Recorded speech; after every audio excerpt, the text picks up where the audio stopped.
வணக்கம். எஸ்பிஐ பேங்க்ல அக்கவுண்ட் வைத்திருக்கிற பேங்க் கஸ்டமருக்கு ஒரு முக்கியமான அறிவிப்பு வெளியா இருக்கிறது. அதாவது பேங்கிங் ஆப் இல்லைனா யோனோ ஆப் இல்லாமலேயே உங்களுடைய பேங்க் பேலன்ஸ் மினி ஸ்டேட்மெண்ட்டை நொடியில் கண்டுபிடிக்கலாம். அது எப்படி அப்படிங்கிறத இந்த ஒரு ஷார்ட்டில் பார்க்கலாம். அதாவது இன்டர்நெட்டே இதுக்கு தேவையே கிடையாது. உங்களுடைய பேங்க்கில் ரிஜிஸ்டர் பண்ணியிருக்கிற உங்களுடைய மொபைல் நம்பர்லேருந்து ஒரு ஃபோன் கால் பண்ணாலே போதும். ஒரு சில செகண்ட்லேயே உங்களுடைய மினி ஸ்டேட்மெண்ட்டை உங்களுடைய மொபைலுக்கு மெசேஜ் மூலமாக தெரிவிச்சிருவாங்க.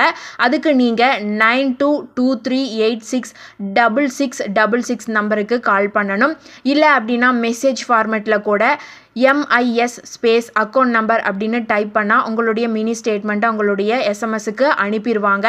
இல்லைனா வாட்ஸ்அப் மூலமாக கூட மினி ஸ்டேட்மெண்ட் அப்படின்னு ஒரு 9022390229 அப்படிங்கிற நம்பருக்கு மெசேஜ் அனுப்புனா கூட உங்களுக்கு மினி ஸ்டேட்மெண்ட்டை சென்ட் பண்ணிடுவாங்க. நன்றி.